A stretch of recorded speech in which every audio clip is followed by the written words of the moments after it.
शिवाय।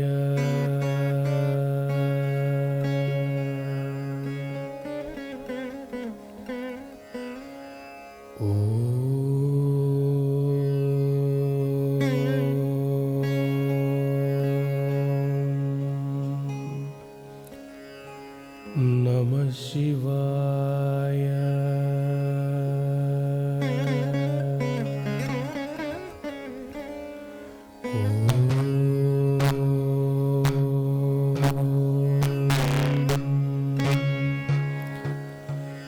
नमः शिवाय।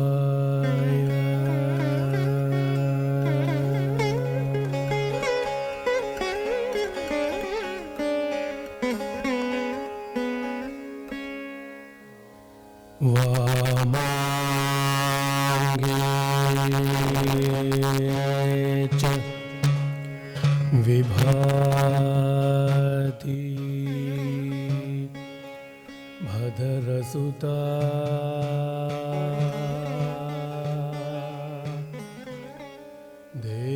देवपका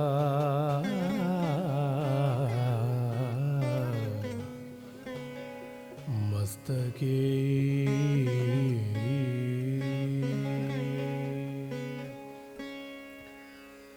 आले बालविधुर् गले च गरलम्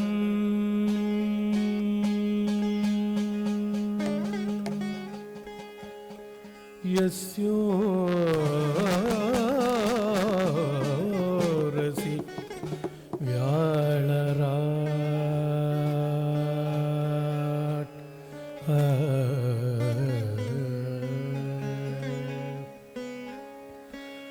सोऽयं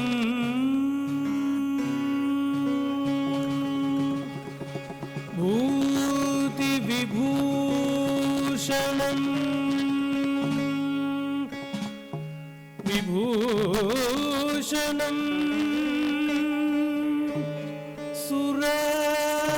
सुरवरः सर्वाधिप सर्वदा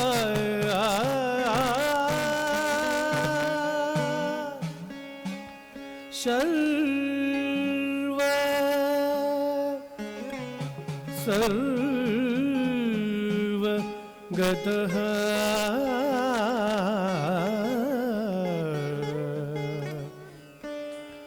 शिवः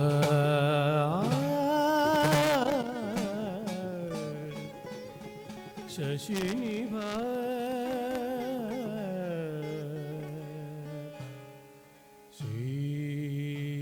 Shri Shankar पादुमा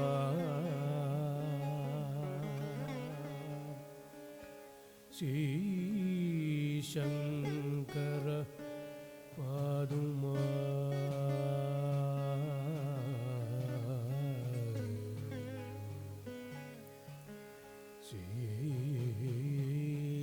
Shri Shankar पादुमा।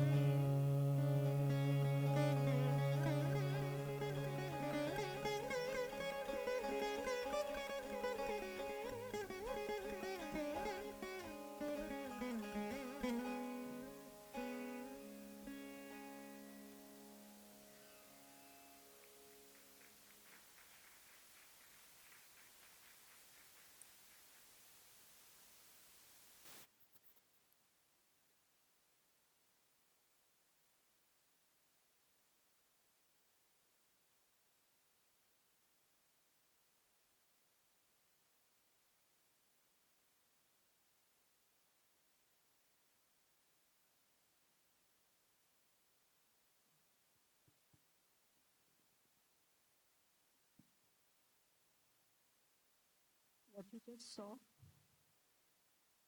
is a cultural icon we call Shiva. Cultures are intimately connected to worldviews. And unless you understand a worldview, all engagement with cultural forms is bound to be just superficial, exotic, entertaining also. So unless you understand what went into the making of this symbol, why this symbol, and what is its meaning, to enjoy a performance is meaningless, because it will do nothing to you. It will not help your growth. So what is worldview?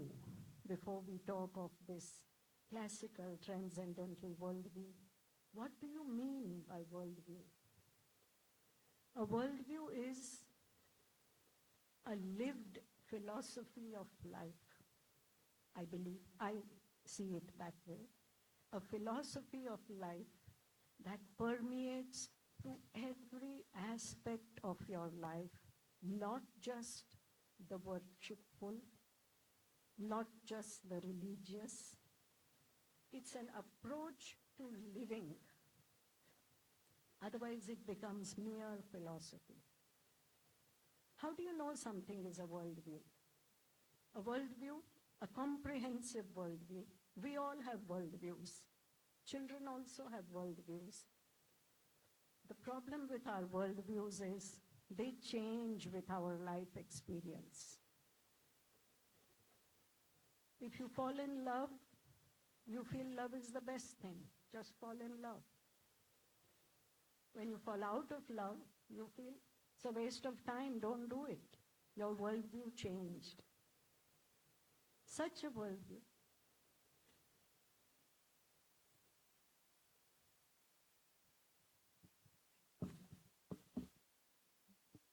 Such a worldview is of no use to you because it doesn't guide you. It moves as you move, as per your convenience. So it's a personal philosophy of life, probably helping you to understand life. But a comprehensive worldview has to answer and does answer innumerable questions. From where did I come? Where will I go? What is the meaning and purpose of life? What should be my attitude to wealth, name, fame, success, failure, people around me? What should that attitude be? What should my attitude be to work, to money, to sex, to power? Unless a worldview answers these questions, it is not qualified to be called a worldview. And the primary and the final and essential question it seeks to answer is, who am I? When all these aspects are addressed, when there is guidance of how now you can bring it into your life through lifestyle, through discipline, through engagement in time. What will be my attitude to time? What will be my attitude to space? And how do I actualize this in my life? Unless these questions are answered, it remains mere philosophy. And I think that is what a transcendental worldview is. It addresses all questions of existence. It gives you pointers to truth, to the way of truth. And therefore it is of the greatest importance for the education of mankind, not just children. We are mistaken if we feel only children need education. We need it till the end of our lives. These worldviews are systems of education that at one point were the substratum of education in India. Today it is not. You have to give inputs, sweet-coated pills, etc. So, how or what did this worldview do to take itself to people? It's the paradox of a realized soul that when they have become completely free and completely independent, there is a need to share this with those who are not free, those who are not independent. It's a kind of compassion. And that's when they think, how to share this? How to share this, as Ramakrishna Paramahans says, that you eat a bite of sugar and then you become silent because now you got the experience. Now, is there a need to share it? How do I share it?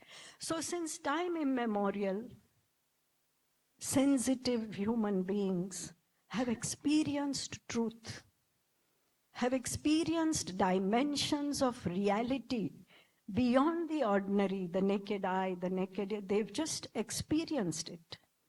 These were powerful experiences that came in the form of vision, audition, and they could not be translated into literal, mundane language. So they took recourse to symbols, images, mystical utterances like mantras, for example, that made no sense in an ordinary way. They took recourse to liturgy, rituals, puja, to express this. And all that they could, they used to share this vision of truth. That body of work, which consists of such images, liturgy, poetry, mystical utterances, stylized performative experiences, parables, legends, allegories, that whole body of work which even tells you how to live life, what to eat, how to sleep, when to wake up, what to do, all this, they added that whole body of forms. They were all forms. The seer reached the formless. There is no way of directly putting you there. They can only give you tools, ladders. So I call these ladders, that the sage sitting up there out of sheer compassion said, yeah, come up. This is dance. Climb this and come up. Or this is music, if that's what you prefer. This is temple architecture, this is liturgy, this is mythology, this is ritual. Whichever way, these formal ladders, this body of forms, highly esoteric, stylized, not literal. These are what you call culture. It comes down to the common man's life, even in the little rangoli pattern done outside your house. That is a worldview. Even just putting water around your plate before you eat it, that is worldview. Even putting a bindi, it's worldview. You will be surprised how this culture has given you forms. Again and again, you're repeating the worldview in your mind. And over a period of time, now the form is there, we've forgotten the worldview. And so unless you understand this worldview, what was just done may be beautiful, aesthetic, but unless it touches the transcendental, it's not Indian. Unless it touches that, it's not Indian, because the sage will feel, oh God, they lost the essence. What I was trying to say is just gone. So the next time you interface with a cultural symbol, get into the worldview. So what is the problem? The problem is we are living a different worldview now. Capitalist. The capitalist worldview is the most dominant, which is wealth generation, wealth, dispersion, pleasure, comfort. No thought of what is the meaning of life, but that is the meaning of life. Comfort, wealth generation, pleasure. Diametrically opposite to the transcendental worldview. Transcendence does not say wealth is not important, but it defines and puts boundaries to that and shows you that it's just a part of life, not the whole of it. It puts it in perspective. We also worship Lakshmi, the goddess of wealth, Kubera, the lord of all the wealth in the, but there are boundaries, there are shifts in perception, and there is always the assertion that nothing compares to the wealth if you reach the truth. So therefore, we are living in a very different worldview where these cultural forms are just becoming mere aesthetic. And when that happens, you can almost say the soul is gone, the form remains. We are also living in times of liberal worldviews. My life, I do what I want. Who are you to tell me? The transcendental wisdom says there are apta purushas, there are seers, there are masters. And when they see the world, it is completely dispassionately. And the solutions they give are dispassionate. They get nothing out of it. It's so that you don't land into trouble in future. So you have these sayings of the Apta Purushas to guide you because they are so dispassionate. The liberal worldview is extremely passionate. I choose something because it gives me pleasure, plain and simple, because it's the line of least effort, and there is comfort, and I don't think of the future, and we'll see when it comes. So here we have these contradictory, we are surrounded by worldviews that are not transcendental in nature. So today we'll try and make an effort to understand what is this transcendental worldview, and then how many forms it birthed, how many forms this culture gave, saying, look, look, look there, look there. Don't just listen to this music. Masters will say, don't just read my books, do it. So this transcendental worldview, which came from these Apta Purushas, what exactly is it? Let us try and understand that through a PowerPoint presentation.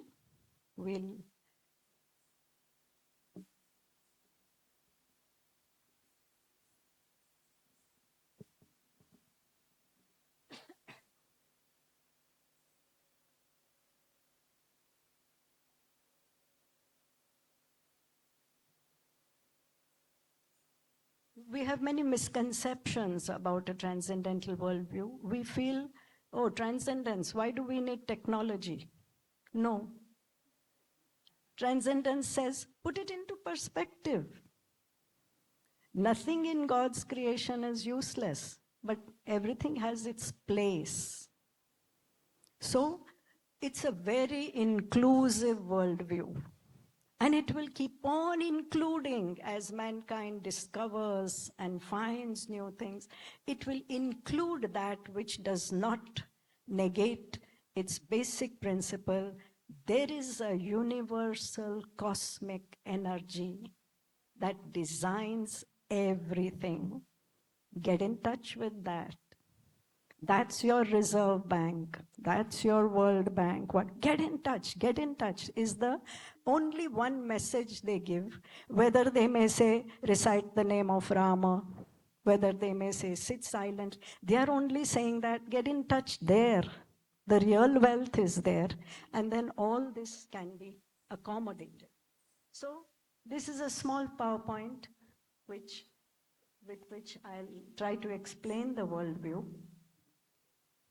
So I call Indian dance the dance of transformation. If you practice it as it is meant to be, you will be transformed. Next. Next. Next. So these can't be made darker, these things that are written. So being born in India,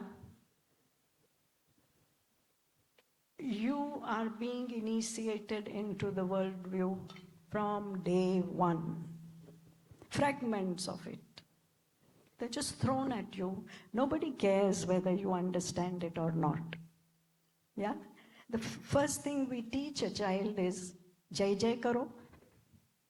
Yeah? Any child in any family is told by the parents, do Jai Jai. Fold your hands. Surrender to someone. Then Jai Sri Krishna. And so many innumerable things. They're introducing a worldview to you. You don't realize it. So these are, it can't be seen, never mind. There are fragments of a worldview that you grow up listening to. For example, all of us hear the word Maya, in India at least, yeah? Oh, this is all Maya. Don't get involved in it. It's Maya. We also hear words like Paramatma, God, Bhagwan. We hear those words. We hear karma, do good karma, do good actions. These are all worldviews, complex aspects of a worldview. They are not moralistic. They have layers and layers of meaning, but you grow up listening to that. Moksha. I grew up listening, my grandfather would say, if you behave like this, how will you get moksha? I didn't know what moksha was. But that word, and you grow up feeling to hell with this moksha and whatever. But a worldview is introduced to you. Doesn't matter if you don't understand it. Someday you will, what that means. So, Paramatma, Atma, Moksha, Maya, Karma, Dharma, just fragments of the worldview, sadhana, that are thrown at you. Concepts over which many books and commentaries have been written are just given casually to a child. So what is this worldview? The reason why fragments are given is that the whole of it is intense, and unless you study, you cannot understand and join the dots. You will spend your life joining the dots, and if you're very serious, you'll undertake a study of the classical text. So what does this worldview say? It says, next. Next. Next slide.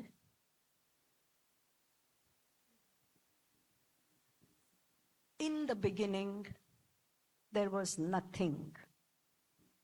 The first principle of this worldview. In the beginning, there was nothing. This nothing was everything. This nothing was something, but it was nothing. It was sheer consciousness, the formless, absolute consciousness. In the beginning, you can call this God, Shiva, Vishnu, Christ, whatever you want. In the beginning, this was there, this is there.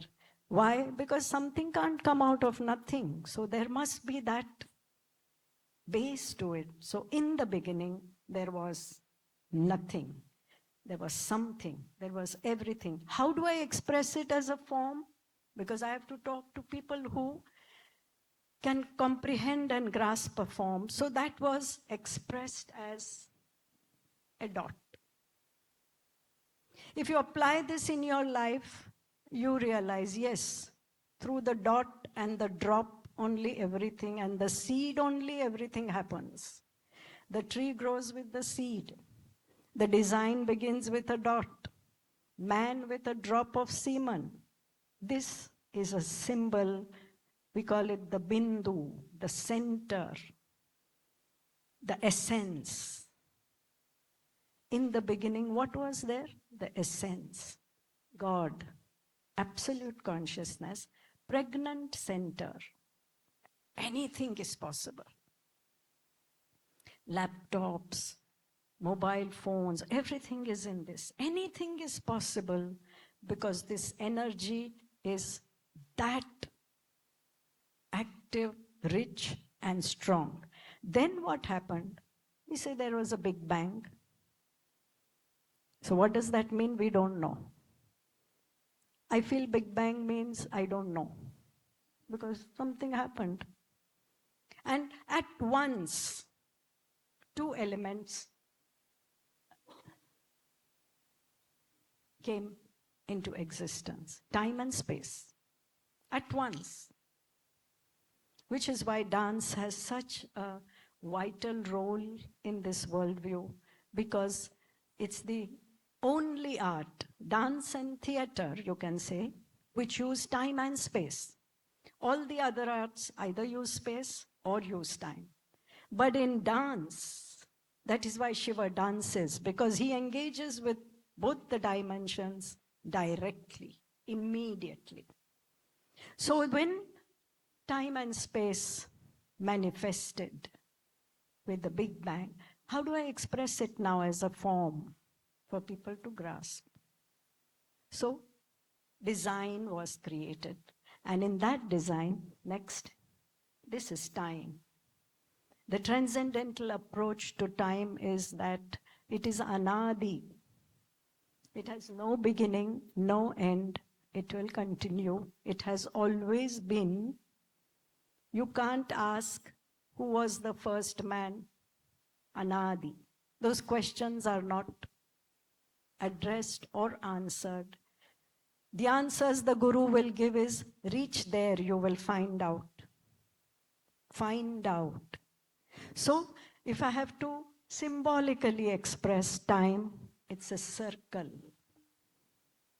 Constantly moving, repeating itself, ceaseless, unbroken. And then if I have to express space, it's a square. Stable, proportionate,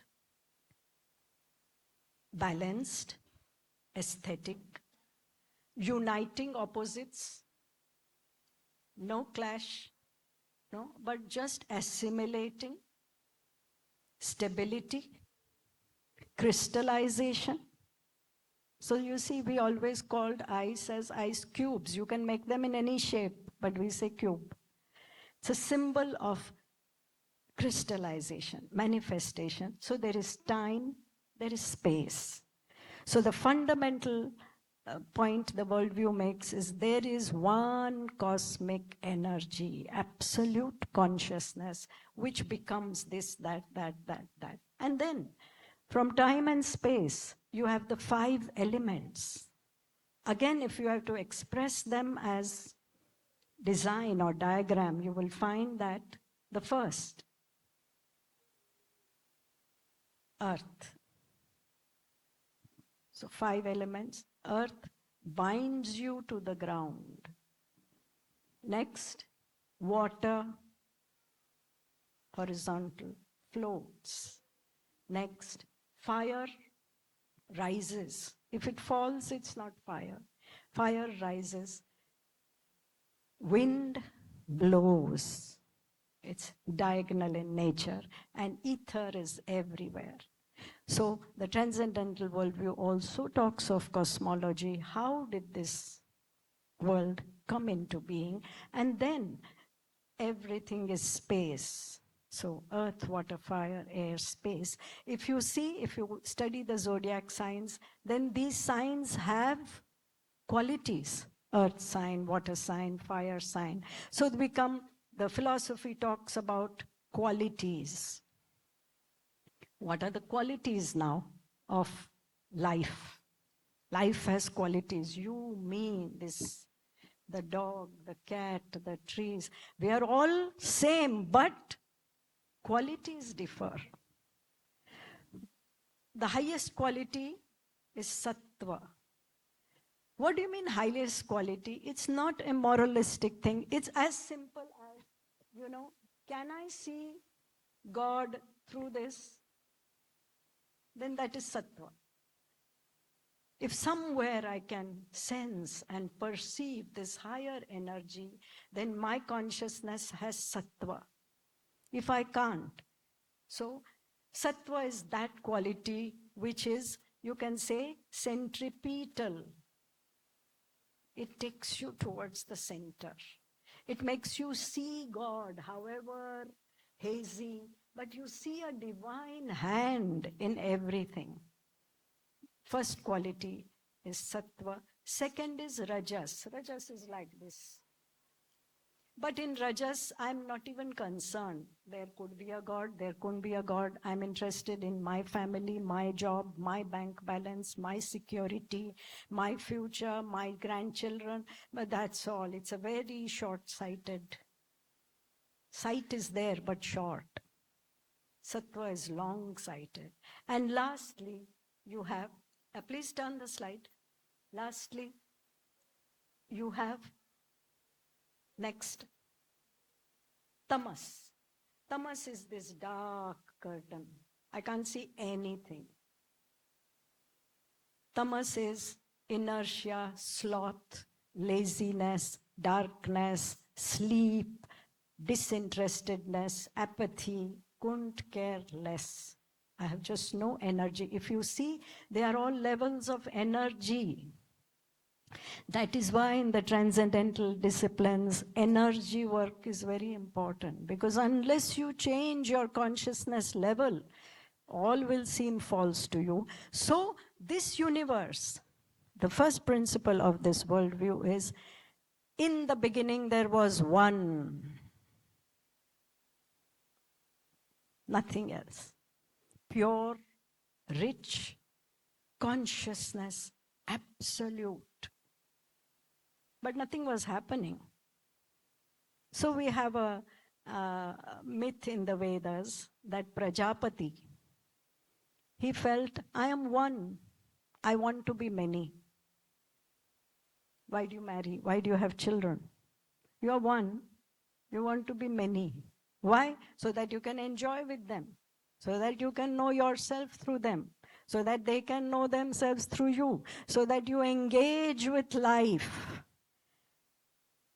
Engagement with life is one aspect of transcendental philosophy that's not emphasized enough. Engage with life, but in a responsive and not reactive way. So Prajapati felt, I am one, I want to be many. And then the many happened. He got into creation. So when you say it's one, it's not a flat, monocolored, boring, uninteresting one. It's pulsating with consciousness. It's dense, it's alive.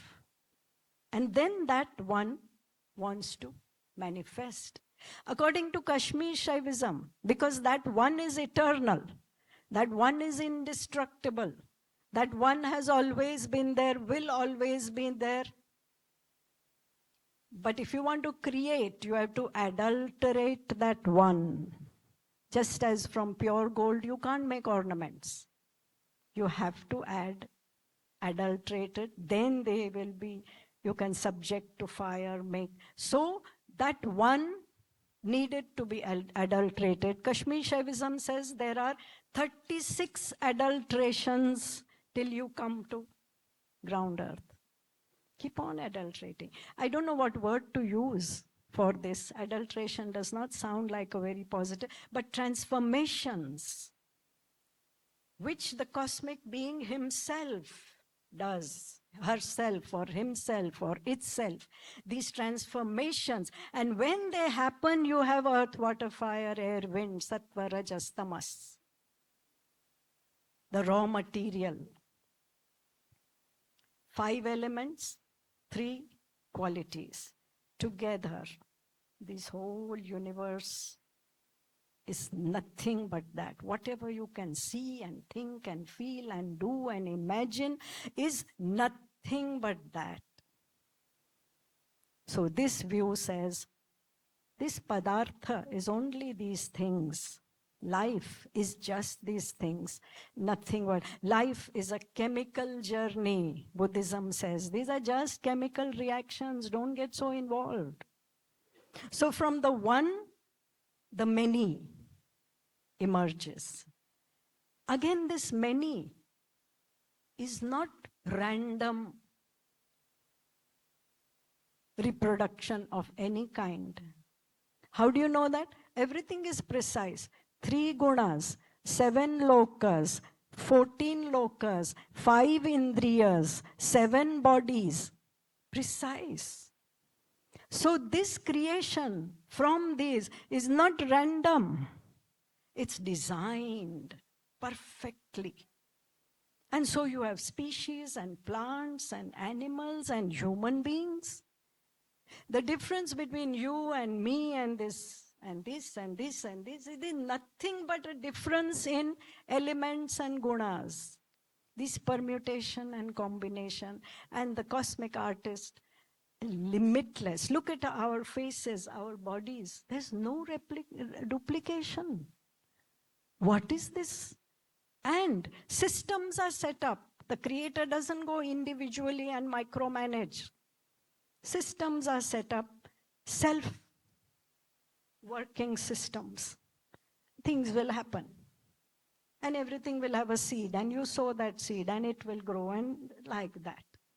So this is the cosmic aspect of the worldview, that here is a cosmic mandala. Now this worldview, next. So this is God. This is God.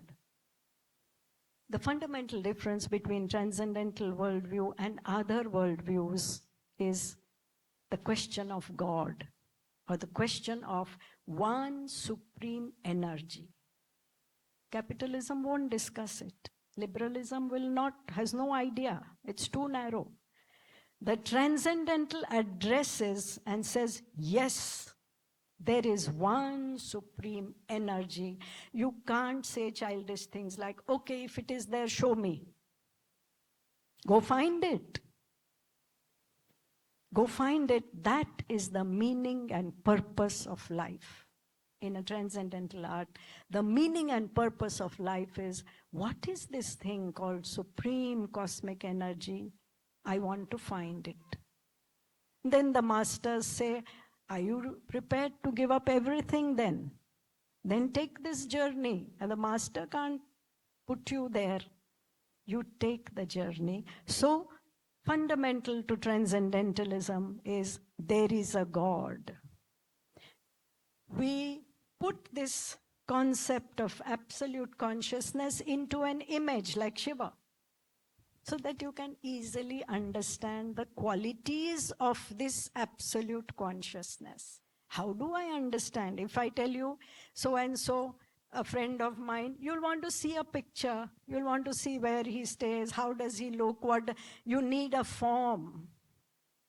And all the people today who grumble and say, oh, this, worshipping images. Yeah, man, you're not ready for the abstract.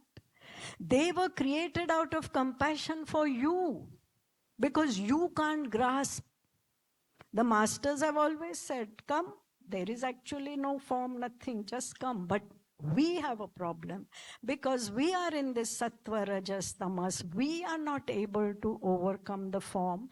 And now we say, oh, this is all useless, these forms and all that. Yeah, go ahead. Get it on your own. So this absolute consciousness, now let me see, really, is there any truth into this? Is it permanent? What do you all feel? This energy is permanent. Is it abundant?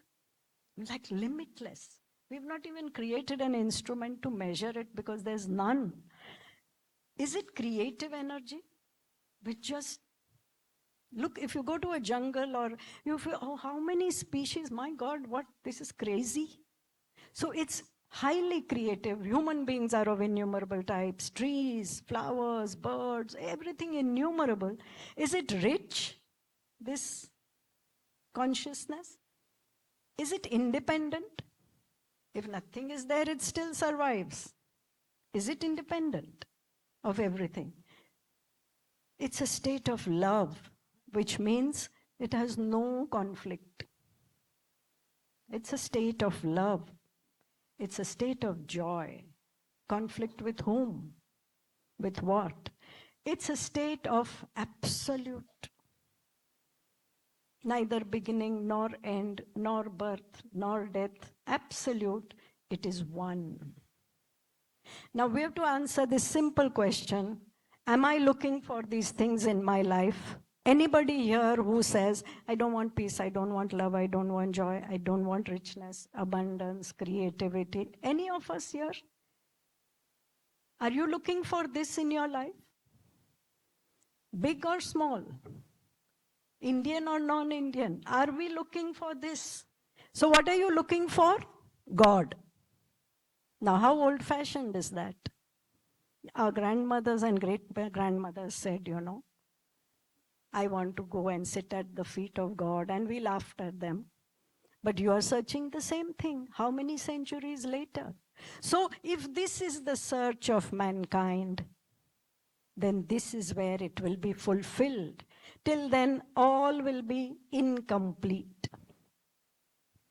You'll get some love, but some joy, but there will always be the but. So the next thing is, this is where I want to reach. Next slide. I can undertake 2 journeys.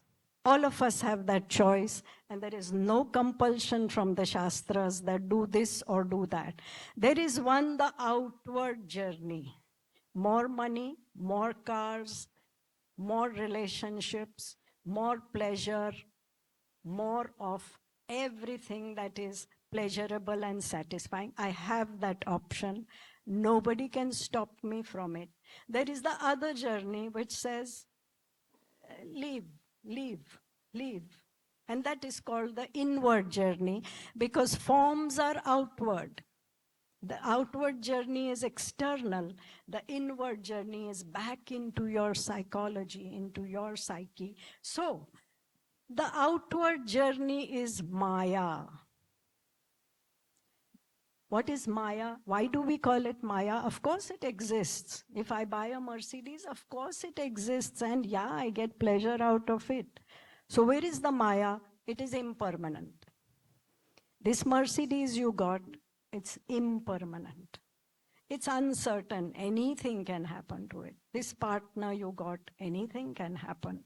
This bank balance you got, any time it can. And if it doesn't deplete, you will have to go. So those aspects are there. That maybe my Mercedes will be there, yeah, but I won't be there always to enjoy it. So Maya means it's impermanent, uncertain, imperfect. There is no perfection in life, and you have to, if you engage with the outward journey, you have to be prepared for pleasure and pain. That's all. Only pleasure you can't get. Only pain also will not be there. Someday it will turn around. But you have to be prepared for these 2 opposites and impermanence. So this is the outward, if you can see the yellow things, outward journey. Now next, you have a choice.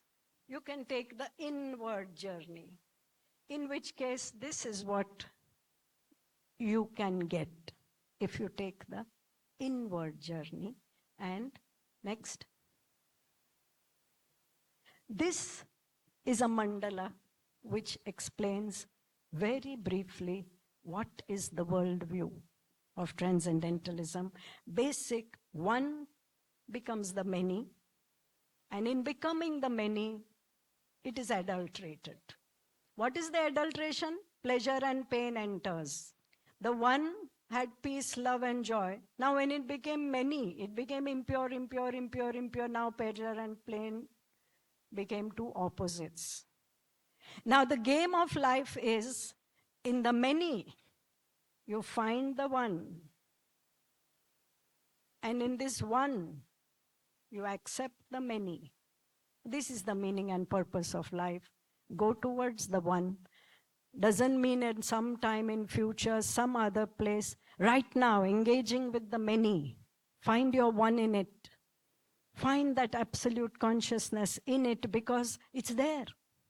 So we have a story that once when the gods created the universe, they got scared. And Brahma got scared, the creator. He said, oh my God, other species are harmless, but man is not harmless. And if he finds out I have created this, I'm going to be in real trouble. Where should I hide? He asked the gods. I need to hide somewhere. After much pondering, the gods said, you hide in everything. They'll never be able to find you. So here you have consciousness in everything, everything. And we have stories of masters who accepted everything and everybody in every situation, every which way, because they saw the one in it. And there are situations for the common person where they only see many. They can't see the one. Unless you see the one, this will not make sense. This is the fundamental view of this culture. All is one. From the one, the many come. See one in the many, many in the one. Now, then they created forms to express all this, to take you through all this. And in creating the forms, what was our role model? Again, nature. Nature is the role model. And so we saw, oh, nature's models are scientific. Nature's models are mathematical.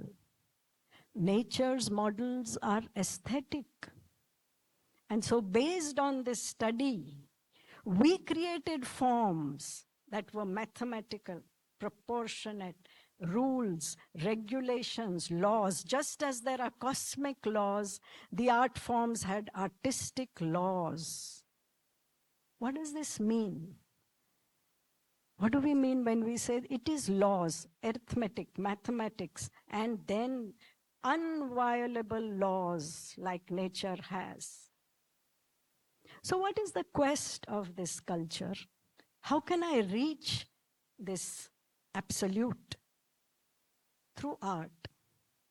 So what is the problem in the world of Maya? What is the problem? The problem is the ego. But the masters are saying, you are the cosmic energy. Aham Brahmasmi. I am the cosmic energy. I am that. I am not this. What does it mean? It means don't identify with this.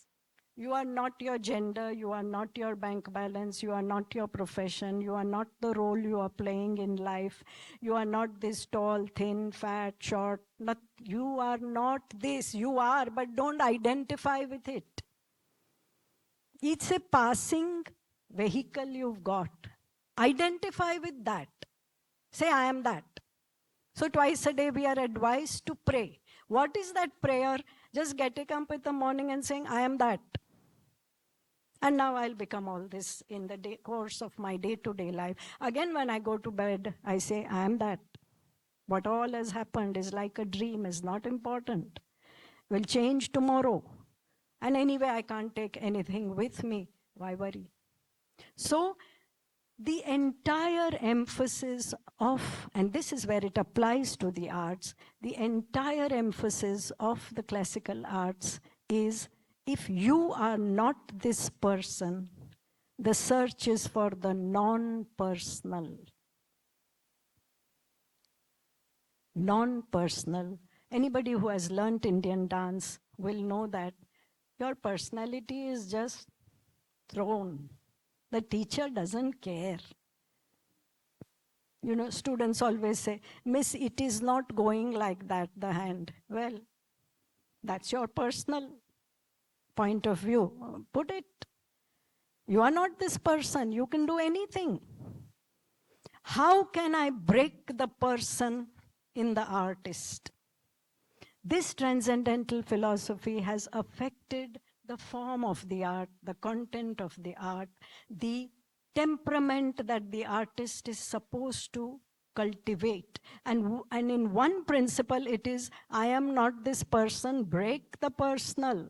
I don't care what you feel. And so it is not personal expression. Classical Indian dance is not personal expression. It is self-expression, the higher self. The lower self, that kind of personal art is not encouraged. And the entire journey is, how can I cease to be this person, this personality, this persona with likes and dislikes, preference, prejudices, conditionings, backgrounds. You have to transcend that. Only then you can reach the final thing. So this is the cosmic mandala. From there you have come. Back there you have to reach. You don't know how you came. If you find out how to go back, you will know how you came. Nobody can give you, how did I come here? I don't know, find out. Take that journey, and once you reach there, you'll know, oh, that's how I came. That's how the Buddhas were able to remember all their births, the Bodhisattvas. They could remember all their births because once they reached there, backwards they were able to see it. So this worldview has influenced every aspect of Indian dance. The form is, just as in life you have cosmic laws. Yeah, do unto others as you would, they should do unto you, because it will all come back to you. It's a cosmic law. What you do to others. Like that, there are self-realization. If you have to put it into steps, it is a discovery of cosmic laws slowly. Karma is a cosmic law, inviolable, eternal. Life and death is a cosmic law, inviolable, eternal, and many such cosmic laws are there. Spirituality is an understanding and living within the boundaries. Non-possessiveness is a cosmic law. Nobody has been able to possess and retain. Yeah? Attachment and detachment is a cosmic law. In this transcendental philosophy, only two virtues are there. If at all you want to call them virtues, one is what we call vairagya. Vairagya means distance. Modern psychology is saying the same thing now. Boundaries, distance, perspective. Vairagya means not too close. I can't see if I'm too close to something. Let me distance, let me distance, let me distance. So it is non-attachment, vairagya. That is the only virtue. Whenever you find you are in psychological turmoil, it just means you have come too close now to the problem. Put it in perspective. Long distance, long term, centuries, births. The second moral principle is viveka. Is this true? Is it true? Just basic. We don't even verify that. When we are gossiping about someone, we never try to find out, is it really true? Or has somebody told me and somebody told them and somebody has told them and yeah, it's true. No. So is it true? And then there are levels of truth. So Maya means relative reality and truth. It's very relative. And God means absolute reality. So we accept the world of relative reality so long as you know it. So this is viveka, to know that only so much, not more. So only two virtues are there. All of this is applicable in the structure of a classical art. There is distance, there is non-personal, there is not too close. There is following of laws. I'm not interested in the person. And there is then finally the expression in a non-personal idiom and the experience of a non-personal state, rasa, which we call the essence of Indian art, is non-personal. So we divided it into two categories. One is khanda rasa, that is shringara, hasya, love, anger. They are all one level. They lead you to akhanda rasa. What is akhanda rasa? Absolute consciousness. See how we will discuss this in detail tomorrow, the structure of a classical art. Because it's all very fine to say, yes, yes, this philosophy is, how do you make a structure out of it? How did they make a structure? And it's awesome. Even at the end of my so many years of engagement, I feel, oh God, how did they do this? This absolute structuring so that transcendence is expressed and is the backbone of the art. And so we created images, diagrams, performative forms, iconography, gods, all what you saw the Shiva Shloka, every word, every gesture has a meaning. It says half of his body is his consort Parvati. One half of him is feminine. One half is masculine. Whole of Shiva is neither feminine nor masculine. Become like that. If you want to experience transcendence, transcend your gender. Develop the other aspect, other gender that is in you. Now there is a even bigger science that the various bodies within you have different genders. We won't go into that. But in you, man and woman both is there. Merge them. So it says one half is Parvati. On your head is the sacred river Ganga, the divine energy, the water form of Shiva. Without water, there is no. So on your head, you carry your water form. On your forehead, the fire form, the crescent moon, sun. Yeah?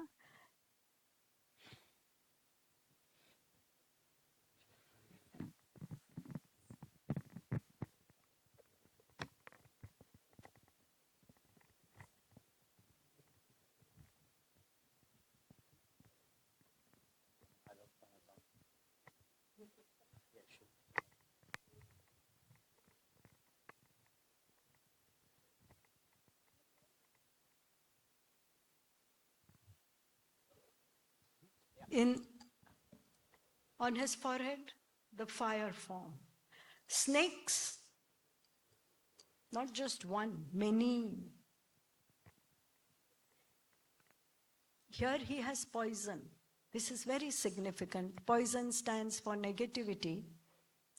We all are exposed to negativity. Even Shiva was during the churning of the ocean.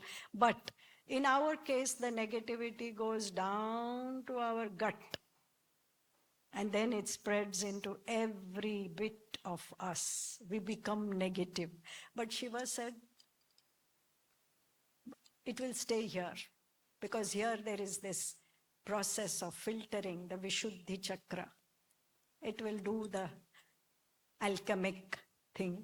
Don't let it go down here. When you have negativity in your life, stop it here. But it's like there's a thoroughfare, it goes right down into our gut and then we are negative. So he has the poison, but it's on his throat. Countless snakes standing for rejuvenation, standing for fear, standing for the kunda. So many, again, in a transcendental art, never only one symbolism. one thing, many meanings are there, and you can discover some more.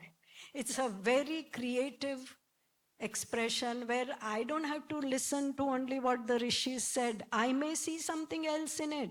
Fine. So here he has snakes.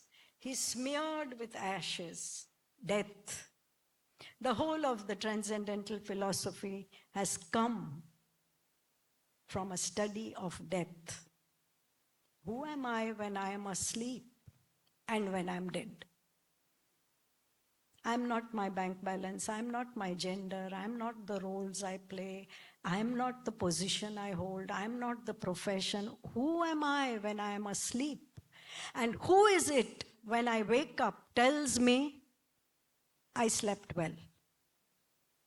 Didn't that entity go to sleep? Who is that entity? So the development of the spiritual path in India has been with a study of sleep and death. So Shiva is death, Mahakala, unafraid. In this way, he is everywhere. Sarvagata Shiva. He is in everything, every bit, every atom. He's like a performer. I am in every bit of the performance. The performance cannot be separated from me. Neither can the performer be separated from the act of It's all merges. Shiva is everything. Sarvagata. Wherever he just... Shiva. He is the auspicious one. Now look at all the symbols. They are all inauspicious. Ashes, snakes, putting ashes on tiger skin. They're distorted. One half is woman, but he is auspicious. Truth is auspicious. Truth can never be anything but... We say truth is bitter, no? Transcendence says truth is auspicious, which is different from bitter and sweet. Yeah, truth is auspicious. Shiva is auspicious. Shashinibha, he is like the moon's luster. Sri Shankara, Patumam. Now you are this cosmic energy.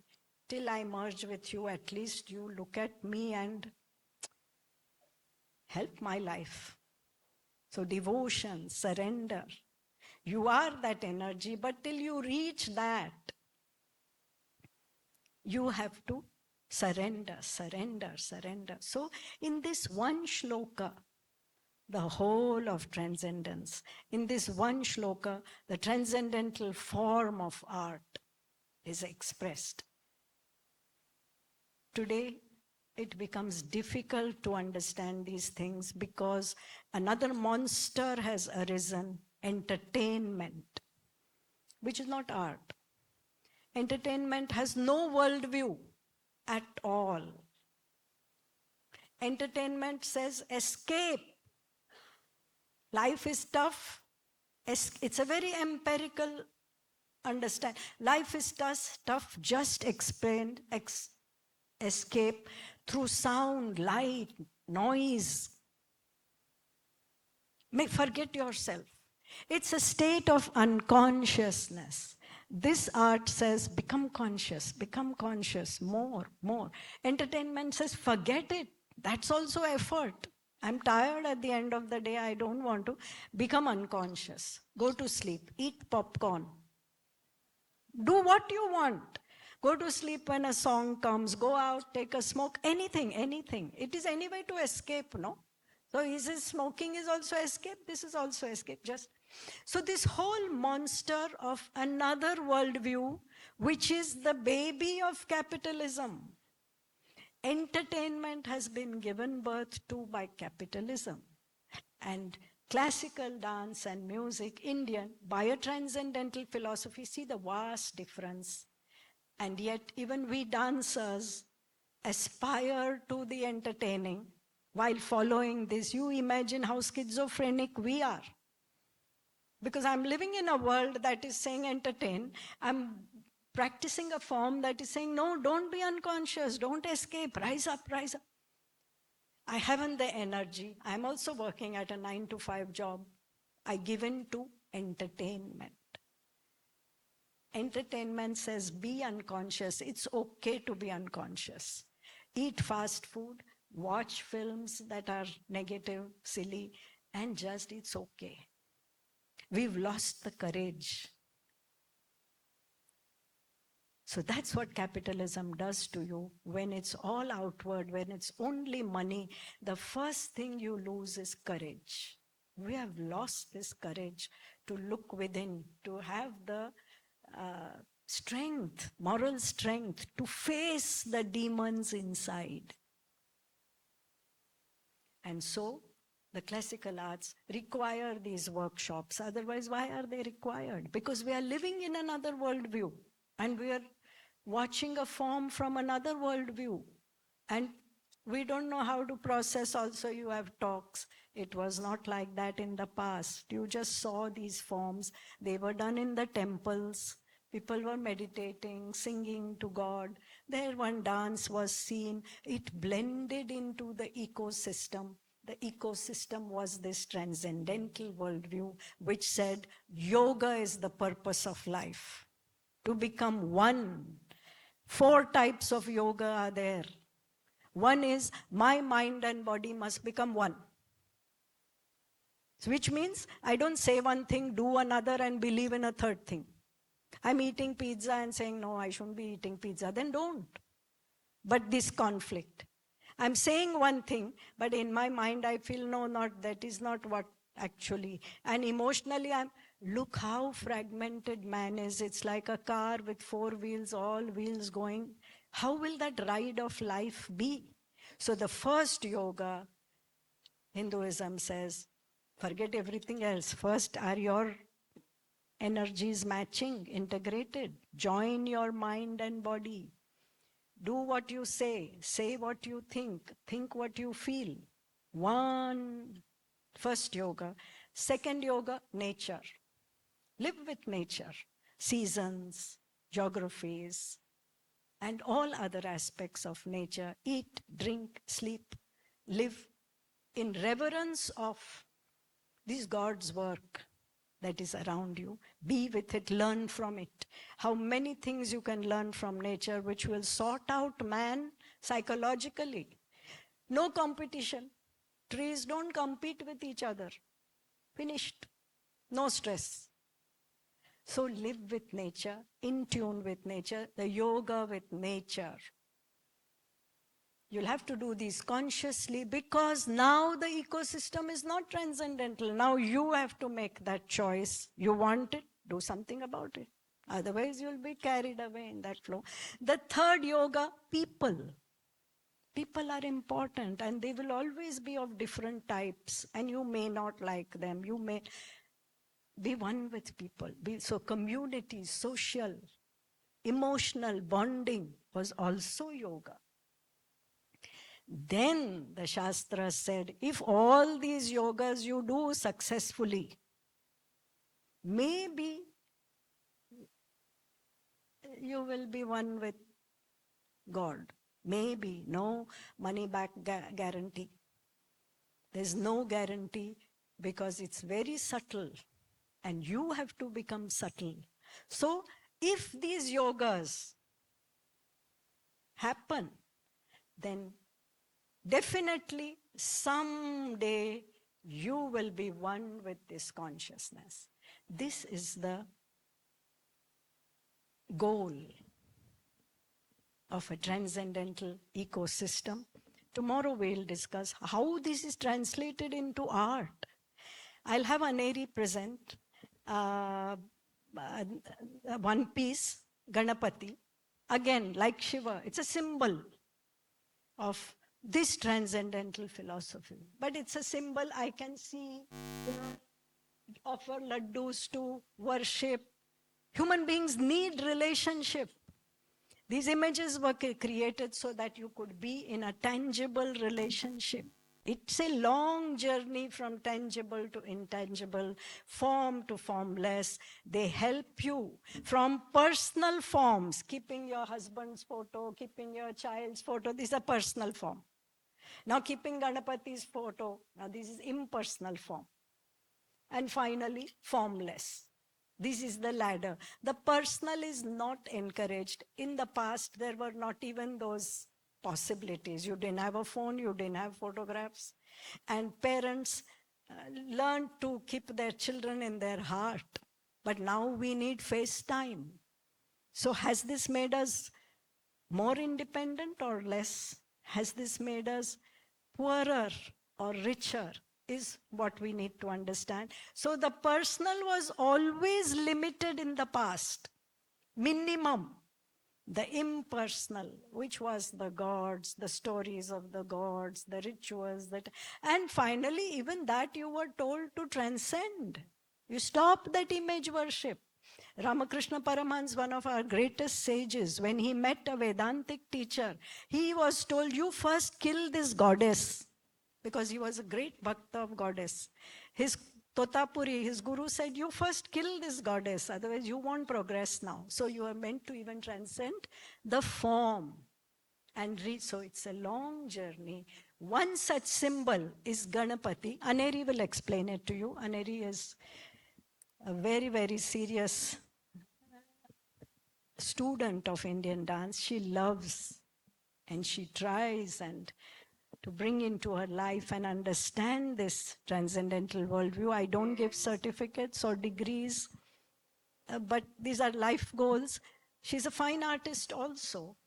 She assists me in teaching, she accompanies me on workshops, and she makes me happy with her understanding of this vision of life. She will explain this piece to you.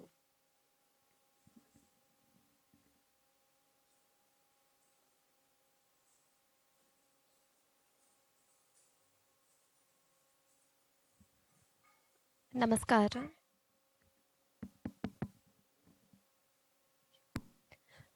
Namaskaram. Thank you, Mandakini ji, for such a lovely intro. The piece I'll be presenting today is an invocation to one of the most famous iconographic images, Ganapati. It explains Ganapati in a very childlike way as we usually perceive him. So the God who is, worshipped by all the sages, the God who is the very form of Omkara, the God who sits on a lotus, the one who takes away all your suffering, the one who, sits under a tree and dances, the one who is a darling son of his father and mother, Shiva and Shakti. To that Ganapati, I bow. The piece narrates very briefly two stories. One is about how Ganapati has half a tusk on one side. It is because he, Ved Vyasa, told him that I will recite the Mahabharata and you will write it, but you will not write without understanding. So they had this sort of a competition and his pen broke, and without hesitation, he just broke his tusk and made that a pen. So this is the great Ganapati that we bow. The second story is where Shiva lays a bet to both his sons, Kartikeya and Ganapati, that the one who goes around the three worlds 3 times will get a golden mango. So Kartikeya is a warrior and he immediately gets on his peacock, which is his vehicle, and he sets out to complete the task. But Ganapati is small, has a big pot belly, he's very lazy, which made him very smart. All he did is take 3 rounds around his parents, because that is what one is to every child. The parents are the entire world. So being very smart, he took 3 rounds and won that golden mango. To that childlike, innocent Ganapati, I bow. This piece is set to Raga Yamuna Kalyani and Tala Karika. It's choreographed by my guru Mandakini Trivedi ji, and the composition, musical composition, is by Kavalam Shri Narayan Panikar sir. Thank you.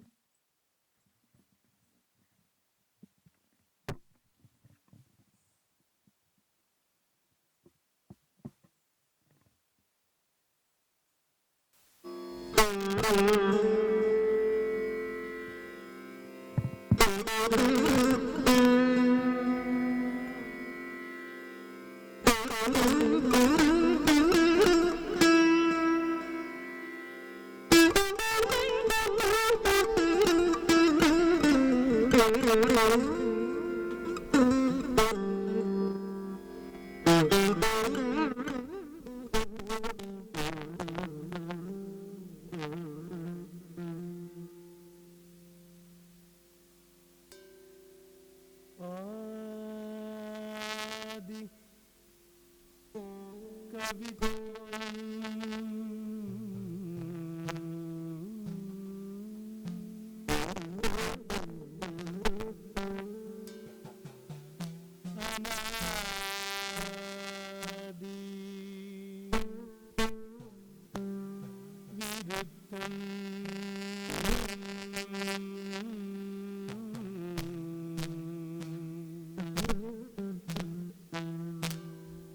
अनंत गुरुत्वम्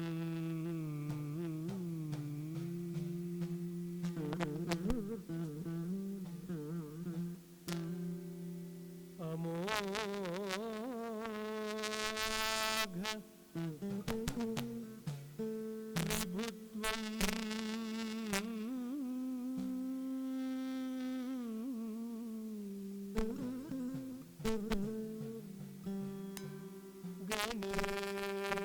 गणेश शब्दम्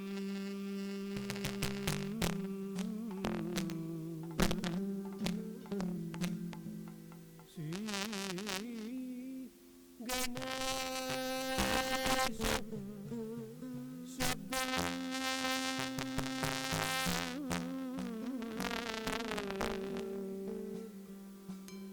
गणेश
सुरमुनिवन्दित विघ्ननिवारण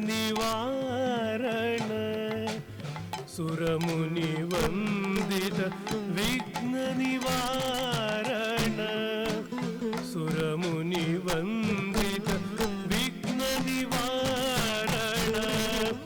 ताकृता तीकृता त्वं कृदनं सुरमुनिवन्दित विघ्ननिवारण ताकृता तीकृता त्वं कृदनं कृत नटन विभूषण जय शुभकर जगदीश्वरा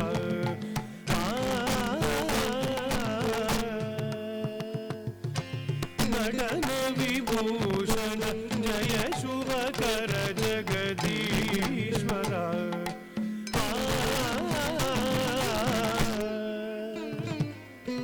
नटन विभूषण जय शुभकर जगदीश्वरा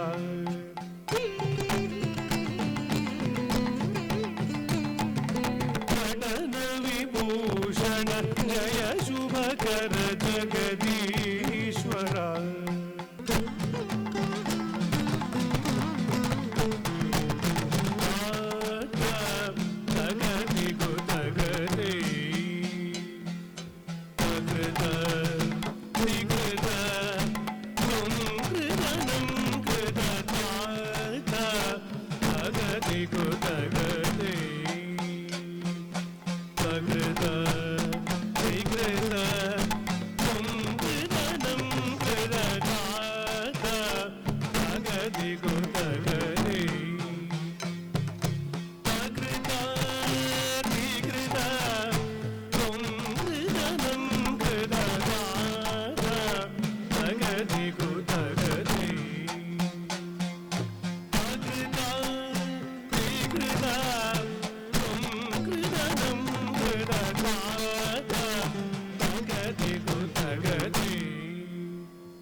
विभूषण जय शुभकर जगदीश्वरा श्रुतजन पूजिता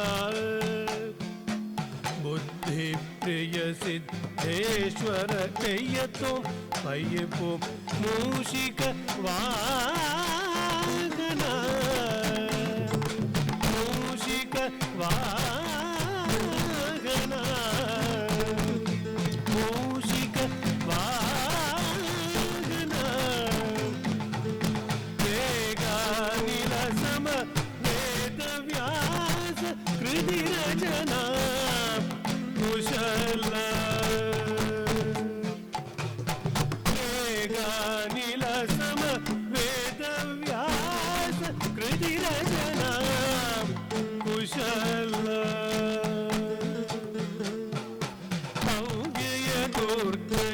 गजमुख शुभकरणे आदि कवित्वं विद्युत्वं विभुत्वं गुरुत्वं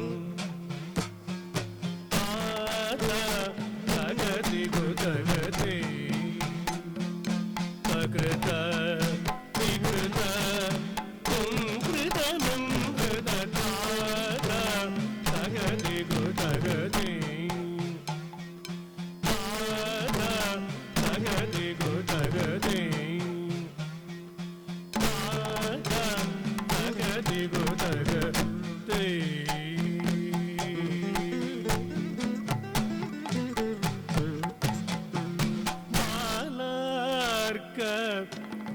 द्युतिकोणं बालार्क द्युतिकोणं ओंकाराकृते ओंकाराकृते सुकृते अभयवरद सुमते तामर इदळि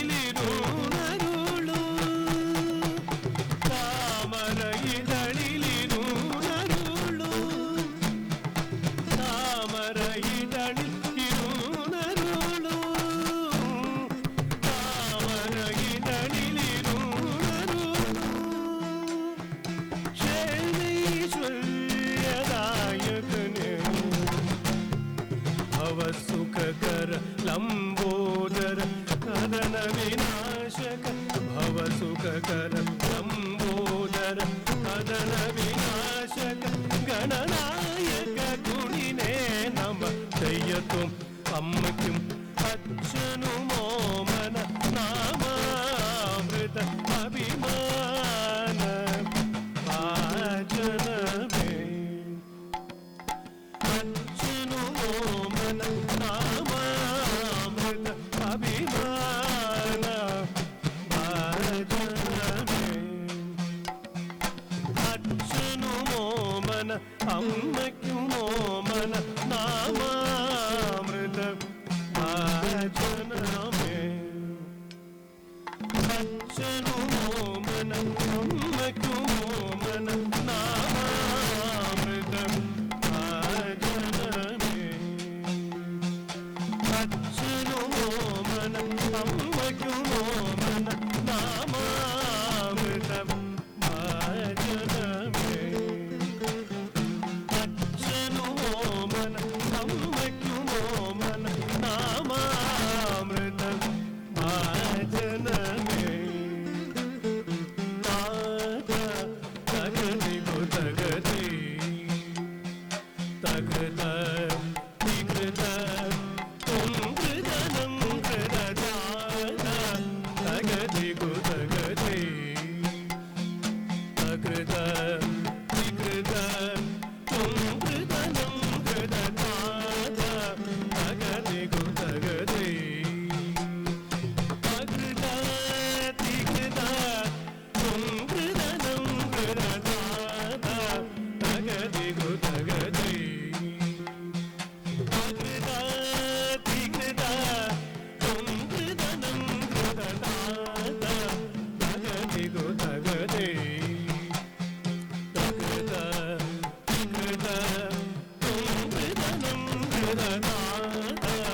तगदि गो तगदि तगद तिगद तुम कृदनं कृदजात तगदि गो तगदि तगद तिगद तुम कृदनं कृदजात तगदि गो तगदि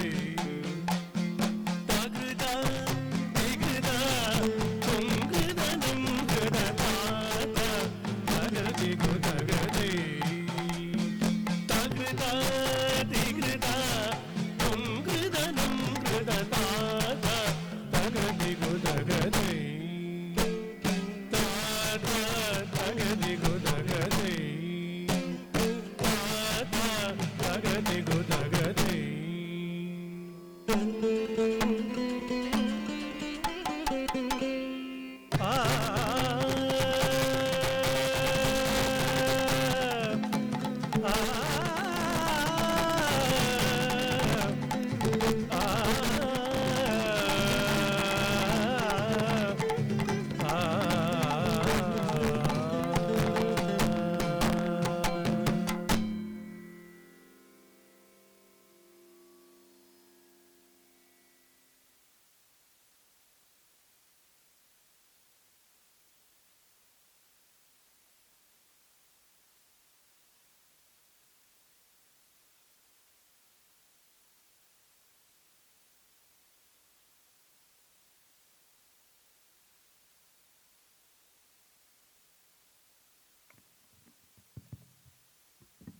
I'll conclude with one piece. It is a Mangala Shloka and auspicious verse from the Ishavasya Upanishad. Terms like sacred, auspicious, reverential have gone out of our lives. So this auspicious shloka, it says, all is perfect. That is perfect. This is perfect, is absolute. Purnamada, Purnamidam. Purnat Purnamudachyate. From that perfect, what comes has to be perfect. Your life is perfect. Things are perfect as they are because they come from perfection. Purnamada, Purnat Purnamudachyate. From the full, Purna also, besides perfection, means full.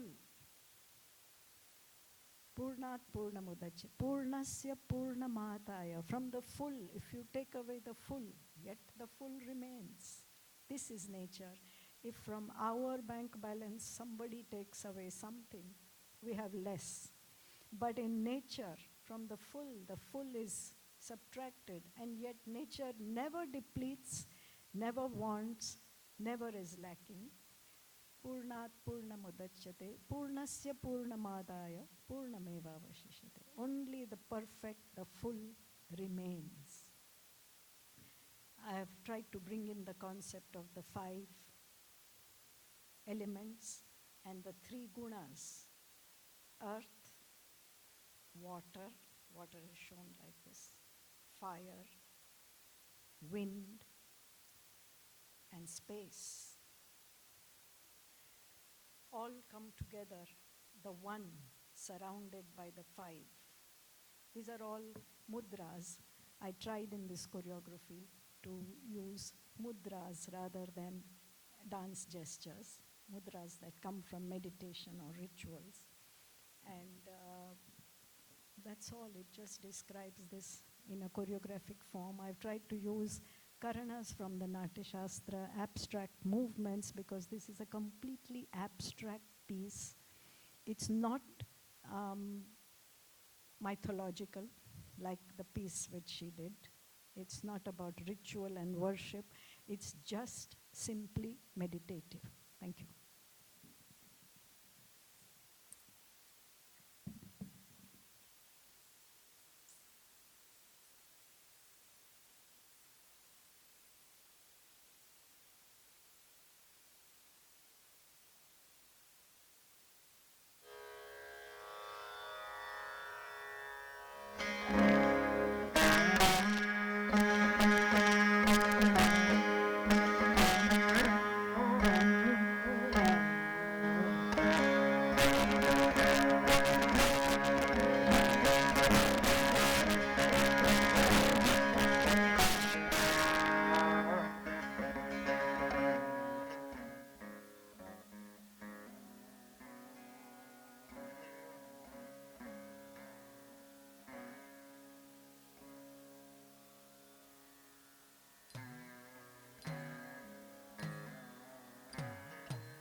पूर्णमुदच्यते पूर्णमिदं पूर्णः पूर्णः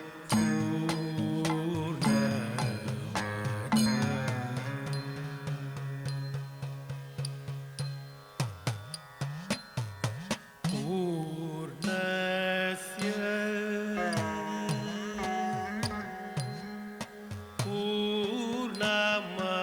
पूर्णमादाय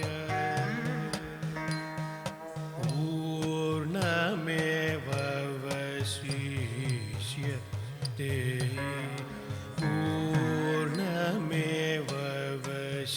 पूर्णमेवशिष्यते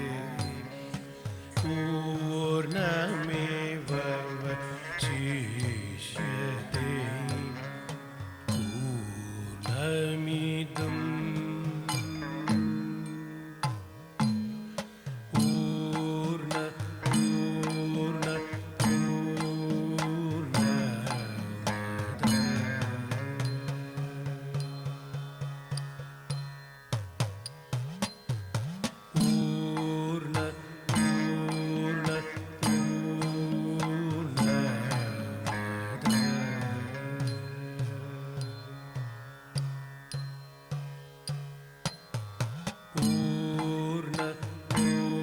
पूर्ण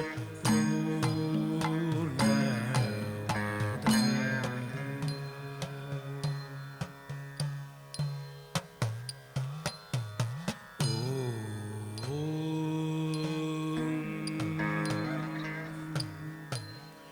शांति शांति शांति